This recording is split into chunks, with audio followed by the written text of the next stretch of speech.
What's going on, everybody? We are back again with our second video on my channel. Shout out to all the love and support from my friends, co-workers, anyone who showed love yesterday. It really means a lot to me. This stuff isn't easy, man. And I give all the props to all the handicappers and create these videos each and every day. I'm still getting to the hang of things. Eventually, I want to edit the videos, add images, and all that good stuff. But for now, we're just going to keep it as is until I get to the hang of things. Yesterday was a profitable day, baby. We went 2-1. Thank you to the Brewers, and thank you to the over and the 8. Brewers got the win, 5-1. And the over 8 cash for us and the Phillies Giants in the 5th inning, so no sweat there. Unfortunately, our one loss was the Royals. They almost came back there. But they fell short to the Twins 6-5. Almost a miracle, but they end up losing to the Twins 6-5. Came close, but you can't win everyone, and we're back here today with vengeance. Let's get into the picks for today. Let's make some money on this Tuesday, May 28, 2024. First up, we're looking at the Philadelphia Phillies at San Francisco Giants. The pitching matchup here is Zach Wheeler on the mound for the Phillies, who comes into this one at 6-3 with a 2.53 ERA, 0.98 WHIP, and outstanding 76 strikeouts in 67.2 innings pitched. Wheeler's last time out was a home win against the Rangers. He pitched 7 total innings, giving up 5 hits and 2 earned runs, with 5 strikeouts to go with that. Wheeler's looking pretty good this year, getting the win for his club in 6 of the last 7 starts. One of them being a no decision to the Marlins, where he let up 6 hits, 6 earned runs, and only 4 innings pitched. By far his worst start of the year. But all in all, he has been a pretty profitable pitcher to back this year. On the opposing side for the Giants, I'm seeing Spencer Howard, who will be making his first start of the season. In preseason this year, he didn't look so bad. Getting the start in 5 games, recording a 1.59 ERA, 1.06 WHIP, and striking out 10 batters in 11.1 innings pitched. Remember, this is preseason, so I don't know how good his competition was. He walked 5 batters in those 11.1 innings and gave up 2 home runs, which is his only runs earned and allowed in the preseason. The only thing that really jumps out for me for Howard, who I really don't know much about, is his opposing batting average, which comes in at a .175, which is extremely good.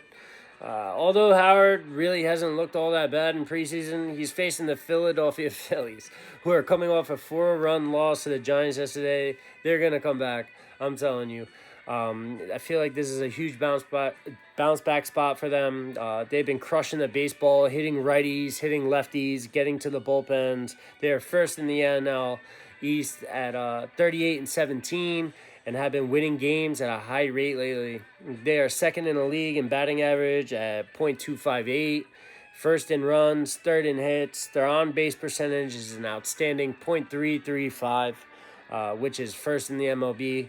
Guys, not only do I trust Zach Wheeler on the mound to hold the hot-hitting Giants to a minimum, but to get to your first season start against one of the best, if not the best hitting team in baseball right now, I'm going to have to side with the Phillies in this one on the run line. I love the bounce back spot for them. I'm taking the Phillies minus 1.5 on the run line.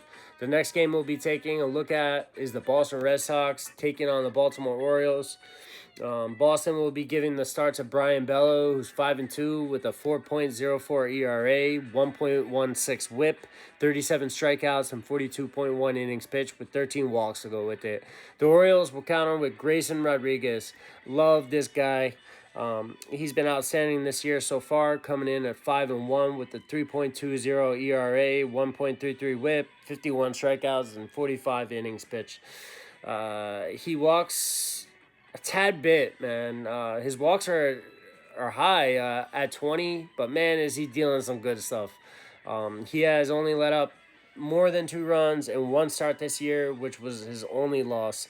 The Angels surprisingly got to him for 11 hits, 7 earned runs back on the 23rd of April. But in his last 3 outings, he's faced the hard-hitting Yankees, giving up only 5 hits, 0 earned runs in 5.2 innings. Seattle, just 1 hit and 0 earned runs in 6 innings.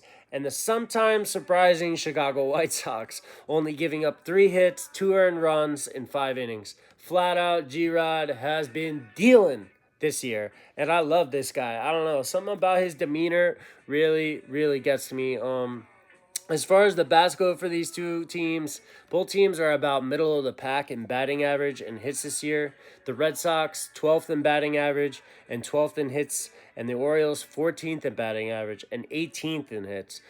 We saw in the last one, Baltimore exploded for runs, scoring 11 and holding Boston to just 3. Where the Orioles got the blowout win in that one for sure. Baltimore has played the Red Sox 4 times this year already, sweeping them at Fenway and winning the first series game at home yesterday by a substantial amount. I think they keep this trend going. I'm taking the Baltimore Orioles money line and siding with Grayson Rodriguez in this one. They have won 5 straight, and I think they go on here and keep their win streak going. Our last and final game on the card for tonight will be the New York Yankees at Los Angeles Angels. It's Nestor Cortez on the mound for the Yanks coming into this one at 3-4 with a 3.29 ERA, 1.07 WHIP, pitched 65.2 innings and recorded 63 strikeouts with 15 walks. In his last 2 outings, he went a total of 12 innings with 8 total hits and 0 earned runs in both those outings. So 2 outings, he went basically 12 innings total. He only recorded 8 hits, and he had 0 earned runs in both those outings. That was also at home. And Cortez will be going against Griffin Canning of the Angels, who is 2-4 with a 5.05 ERA, 1.37 WHIP, in 51.2 innings. He only has recorded 36 strikeouts and has given up 21 walks. Not looking so good there, especially against the Bronx Bombers. Although his numbers on paper aren't all that great, his last 4 outings haven't been terrible. Only a total of 5 earned runs in 4 games to the Astros, to the Cardinals, to the Royals, and the Guardians. All teams are hot. Even the Astros, they've been kicking it up recently. So facing some tough competition there.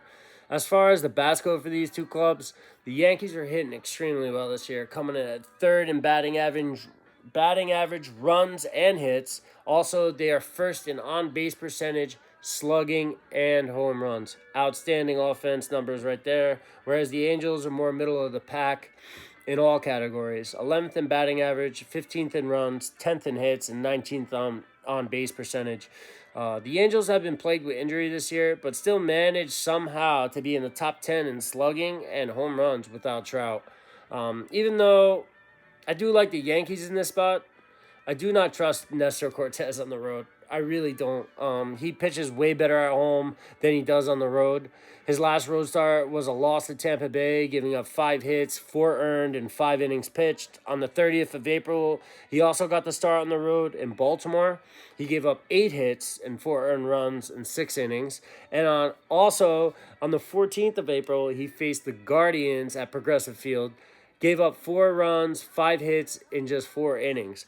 So he hasn't really been pitching well on the road. I believe in trends here, and Cortez on the road is not it. I think this has the ability to be a high-scoring affair, and I believe the Angels' bats will definitely get to Cortez early and often. I'm taking the Angels team total over 3.5 in this one.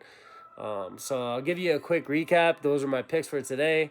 The Phillies -1.5 is my first bet. Baltimore money line is my second. And the third and final bet for today, Tuesday the 28th, is the Angels team total over 3.5. Please, guys, like and subscribe. I really appreciate you bringing those likes, bringing those views. Please support me. I will try to make you as much money as I can. Thank you so much, and enjoy these picks. Let's make some money.